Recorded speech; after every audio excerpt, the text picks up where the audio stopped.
Hi there, welcome to my channel. My name is Rachel, and I've been working from home since COVID started, so it's been a year and a half. It feels pretty surreal that we're still working from home. And in today's episode, I would like to share with you some of my personal experience and probably some advice for you in terms of how to deal with job burnout, because we've all been there at some point with Zoom burnout for sure. And that leads to a lot of the fatigue, not just mentally, sometimes physically as well, after long days of work. And a lot of isolation. So I want to start by sharing my personal experience and attribute the burnout to several reasons. Maybe you will find some commonalities between our experiences. And at the end, I want to share some key takeaways, my personal key takeaways, and some advice for you in light of the World Mental Health Day coming up this Sunday. I really hope that we all embrace the fact that we need to take care of our mental health and well-being. So if you like this episode, please like my video and subscribe to my channel. Thank you for your support. First, I'll start with some of the challenges with working from home. If you're like me, you never work in a remote job, and it's very disruptive to your daily routine now that you have to be completely remote. It took us a while to get used to the fact that the only way we can communicate with our coworkers are either through emails, Slack, or instant messages, or through those phone calls, whether Zoom or WebEx, you name it.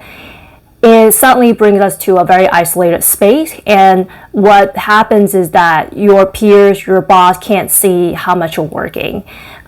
In one of my previous jobs, I struggled with that because not only did I have to work from home, but I also went through a job change during that time. So at some point I was very overwhelmed by a lot of work because no one can see that I was constantly working. I was constantly communicating with people through Slack, through emails. They kept coming, and I think the cost of communication suddenly increased. It's also very challenging to explain a complex concept through emails or messages. So oftentimes you have to jump on the calls, and that leads to a bunch of back-to-back meetings fully stack on your calendar, and there's no break for you to go to the bathroom, take water, drink some water, take a break, go for a walk. Your day is just packed with meetings, and that just burns you out because you have to constantly switch between different thinking mode during those meetings, because sometimes one meeting focuses on one thing and then another meeting suddenly leads to another topic, and you have to constantly juggle between those. So I think the biggest challenges with working from home is that one, people can't see how much you're working already, and they assume that if you can respond to them instantly, which you feel obligated to. Once you get that email and message, you feel composed or obligated to respond to right away. That makes people think that, oh, you're still available, you can take on more. And then the meetings, sometimes it's hard to get out of them. I understand, because your peers, your boss invite you to them, even though I find a lot of those meetings are just a complete waste of time, but you're still obligated to attend. Also, another challenge is that there's a lack of socialization aspect with your peers. So people suddenly become working machines. Besides the obligation to talk to each other to get something done, you can't really take enough time to have some small talks, really try to understand each other's struggles and help each other, support each other, because we're all overwhelmed. And that, to me, is the most kind of emotionally distressed component, is that there's no chance for us to be humans to each other and make that connection. We are obligated to try to pack all our conversations within 30 minutes or sometimes 1 hour with a huge group meeting, discussing different points, get something done, but also wasted some of our time, and then we have to jump to another meeting. So I think the lack of socialization aspect, not just with your peers, but also with the external world, makes it feel like life is all about work. We forget that we have to eat. And I heard that stories a lot of times from my friends who just completely forgo their lunch, or they don't eat at their normal time. Because usually at work, you see your peers grabbing lunch, and now you realize that it's time for lunch break. But while working from home, you completely forget about that and your biological cycle just completely gets thrown off. The reason why I wore this t-shirt is because it stands for Get Shit Done. And I know that we're constantly in the mode of getting shit done at work, and in the COVID world, people can't tell how much shit you have to get done. It's also hard to seek help and get prioritized on workload, because sometimes you might find that your supervisors, your managers have the same challenge as well. Because what happens is a lot of people started to quit their jobs due to relocation, or they just found a new passion after doing some self-reflection. They realize they want to switch their job, switch their career, or whatnot. But anyways, it seems like there is a great kind of trend of people quitting their jobs, and that basically leads to the remaining people sharing the workload. So these are all the common things that people find working from home, and what happens is that you suffer several negative feelings or emotional setbacks. Sometimes you feel anxious, you feel unhappy, you feel sad, you feel isolated, you feel a lot of times like very stressed out, and that might affect your sleep habits, it might affect your eating behaviors, and it's no joke that some people actually start to become depressed. Now enough with complaining and venting, and I think it would be productive to start sharing some of my personal advice for you, and hopefully that could help alleviate some of the problems. So in my personal experience, what I started doing is I clearly lay out the things I have to do every day in Asana, or just on a list or a tracking sheet, and I have to prioritize. And I highly recommend a book called The 7 Habits of Highly Effective People, which basically lay out the degree of priorities and urgency, so you can see clearly what are the tasks that are most important and urgent that you have to get done in any single day, and then you can sort of deprioritize things are not important and non-urgent. So there's a 4-quadrant sort of methodology to help you prioritize your workday. I highly recommend that book, and I'll put it in the description section.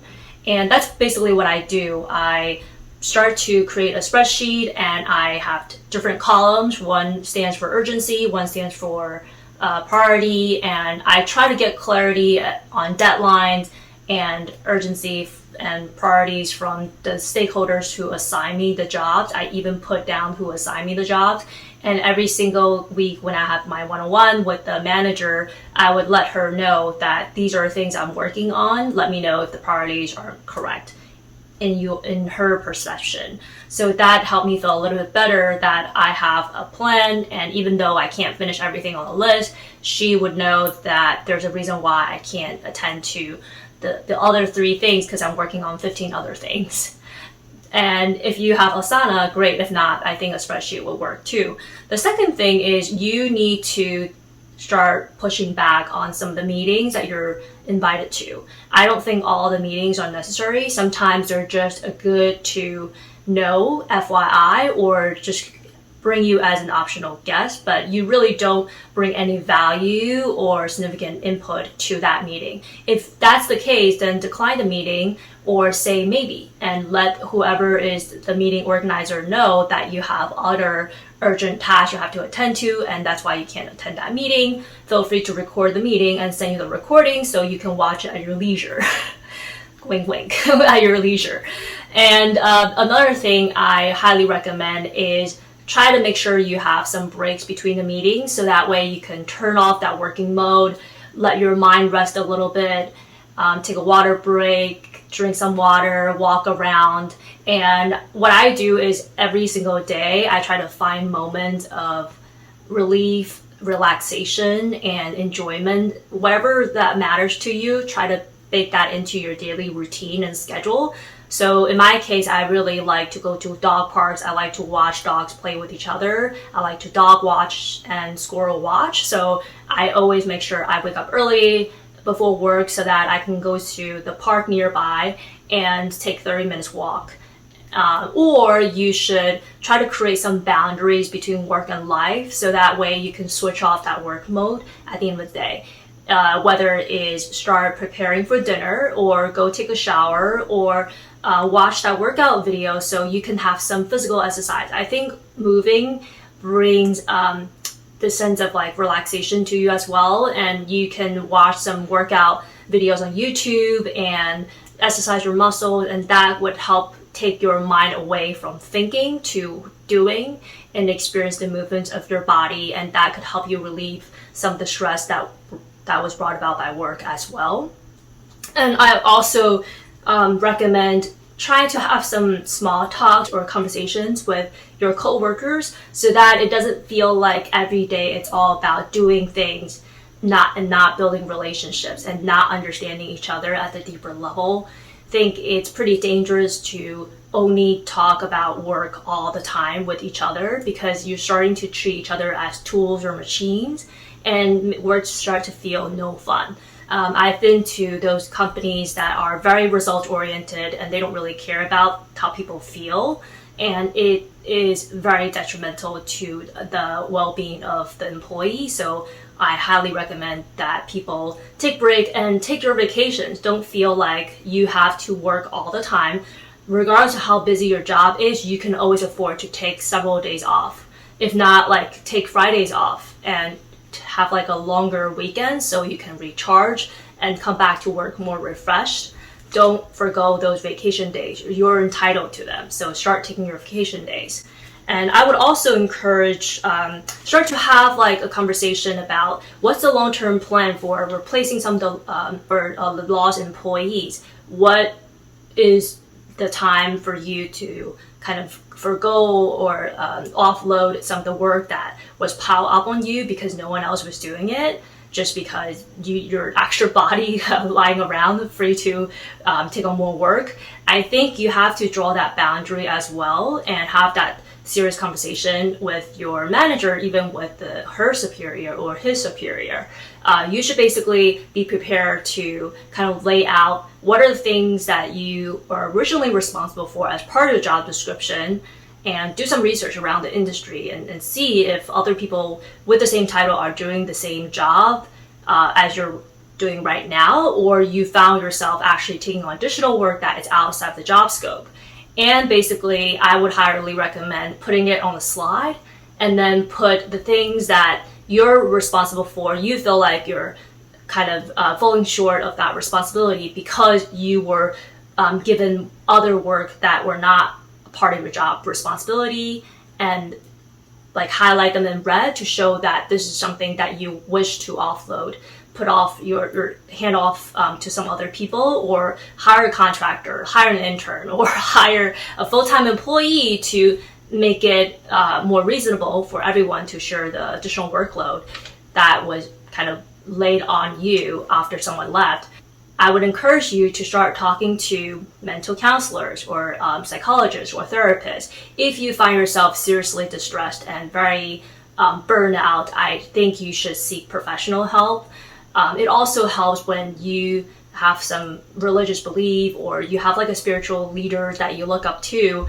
In my case, I talk to both my psychologist. I also talk to my spiritual leader friend because I'm a Buddhist. So I visited the temple. I did talk to some people to make me feel a bit better. And I also share my struggles with families and friends. And I think it's very important to get social support and have that network where you can turn to. At a certain point, if you feel like all of those things so don't work for you, then it's time to leave. And I don't think we are obligated to just continue to suffer when there's no resolution and no light at the end of the tunnel. If you feel like your manager and your superior is really not listening to your concerns and not really caring about you, then it's time to leave. And I think it's just their loss that they can't help an employee who is a high performer and very productive to do his or her job well. So I hope all these advice help you, and I will leave links to some of the books I found helpful and soothing for me when I went through the job burnout. And at the end of the day, I really hope that everyone's happy, even though it's important to get shit done, but it's also important to sleep and enjoy life and smile. Thank you, and enjoy the World Mental Health Day.